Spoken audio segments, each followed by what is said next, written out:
Welcome back to The Final Authority. I'm Lynette Johnson, and on the panel with me are Brian Isaac Marshall and Jalissa Hall. Today we're discussing superstars and their relationships with the law. Now, why do black men in the limelight continue to set themselves up for failure? Can anyone answer that? Well, I'm a black man, and I'm not setting myself up for failure, so I can't answer the black men who set themselves up for failure. But I just, I really just hate to put a blame on anything, because when you're a grown man, you can't blame anybody but yourself. And so I don't know, like, you can't blame your childhood if your dad went there.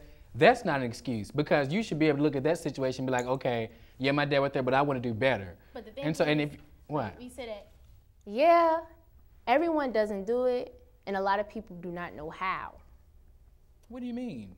Like, oh, because I don't have my father in my life, I'm gonna do better. Like, everybody deals with everybody copes with things differently. You can't just go to your child and say, oh, your daddy's not here. So the way you cope with that is going out buying Uzis, or going out and having dogs, hanging dogs and stuff. Now I'm talking about Michael Vick now. Right. Oh, okay. I'm talking about that's how the reason do you cope with your dad not being there is hanging the dogs for losing and let them kill each other. Now, Michael Vick's that's how you do situation is totally different. They still set themselves up for failure. Well, hold on. I wouldn't say that they set themselves up for failure purposely. Like I said, that goes to a mentality thing. Sometimes, like, the mentality can be that messed up. They do things, it's setting them for failure, but they don't even know it. So why at times. So it's not them setting themselves up purposely, because no one wants to set themselves up purposely. No one wants to do that. Even those that go out and hustle and sell drugs, no one wants to do that. All the money that they are making, why would you need to be doing some dog fighting? And why would you need to be out selling drugs? Why would you need to be out there doing this when you're making mega $1 million? Why do you still have to go back in that type of environment? There's no class. I mean, you're giving them the excuse like they don't know no better. So you mean to tell me you have, no matter how many millions you get a game, you know what I'm saying? Even when you lose, you still get money. But you're not conscious, so you just, you set up the pins, get the dogs together. Like, you don't know, you're just having a good time. No, you have enough money to make a difference. And instead of doing something stupid, you can be putting somebody through college, doing something, because I need money, but doing something way more profitable, other than doing something stupid that's gonna get you in jail. So maybe he doesn't care. So how do you make him care? Maybe he doesn't care. Well, I think black men. I think some black men, not all. I think some black men set themselves up for failure.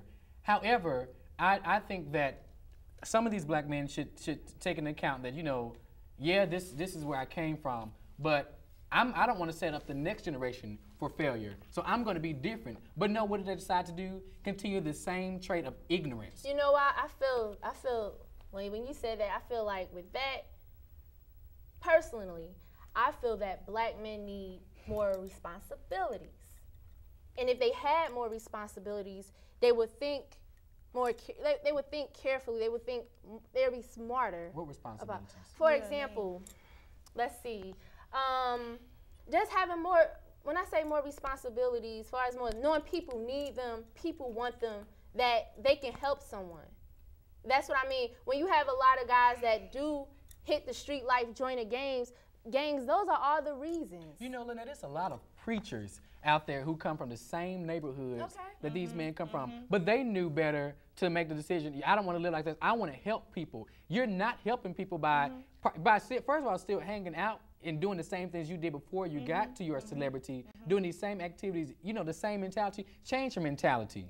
Try to go back and help your friends. You know what I mean? They're not thinking. They don't care about the next generation. Yeah, they don't. They don't care. They're not thinking, and with that, because it's not just one thing. It's never just one thing. It's not. Along with them, really going out to do something, they need to be more educated. They need more responsibility. It's a lot of things. It's not just one thing. It's a number of things.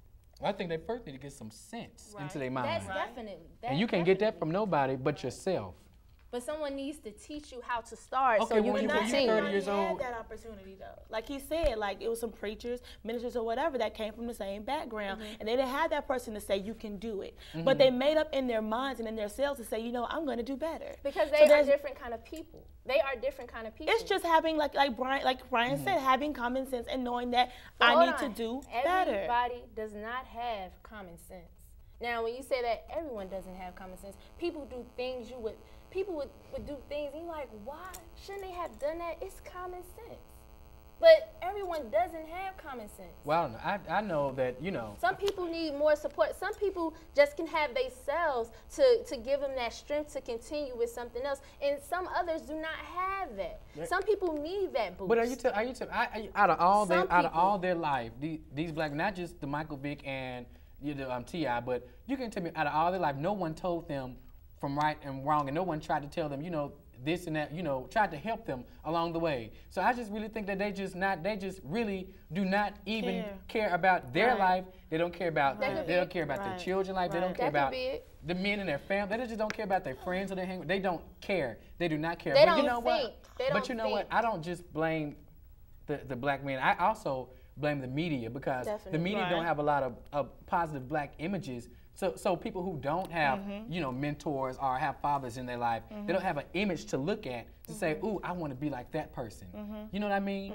And I think, you know, I do think that black men, you know, who are doing good for themselves and who are, you know, who didn't let, you know, their past or, you know, who had good role models, I think they should even do more to try to help, because honestly, someone who coming from that background, you know, it's only so much that they can do. Right. You know, because they had nobody help them. You know, they can, you know, try their best, but I think others, you know, should help them also. And that's the problem. They're not. Everybody's not coming together. And then when these young guys do get in line, like people, like I said, they think just because money doesn't change everyone. Just because you get all this money, oh, I'm supposed to live like this, I'm supposed to live like that. No. But my thing is, I'm not talking about the money, but I'm talking about the image. You are an image on the television screen, which all these young people look up to, and you are an influence to a lot of people. When you ask, like, you ask a young person, who's your influence, and they say T.I. and all this stuff. Are you serious? So to me, that just made me even more scared, because that just made me think there's gonna be some more little T.I.s going out buying Uzis and stuff. And who's gonna be going to school with my children? You know what I mean? So like, I'm just not comfortable with that at all. That, I mean, that goes, I mean, even us, you know, I don't know if you guys caught, you know, Hip Hop versus America on BET, but it's just some of the things they were saying, like, well, my kid goes to private school, so, you know, she be popping and locking, dropping with everybody, but you have to understand the market that you're reaching. You're reaching those people that are in the ghetto, don't have nothing. Actually, you were one of them. So they're looking up to you, so that brings me back to, you know how it was back then, and look at where you are now, and you have the audacity to do these kinds of things and not do anything positive, you know. And you have kids, you have your own kids to look at, you know. Like, you don't think? I don't understand what's in their mind. Like, there's no excuse. Well, when T.I. said that, as far as more, because I actually I was watching it when he said that. His daughter pop locking and dropping, all that. The one thing that T.I. has that a lot of children in the hood who parents don't have is to actually separate them from that, where he have money to put them in that environment that, you know, the private schools she go to. And a lot of them don't. Like I said before, some of them don't think. A lot of times they don't think beyond themselves. So to wrap things up, thanks for tuning in. The Final Authority is produced by students in the Mass Media Arts Department of Clark Atlanta University. If you have any questions or comments, please feel free to email us at CAU-TV talk@yahoo.com. And remember, everyone is entitled to their opinion, but we have the final authority.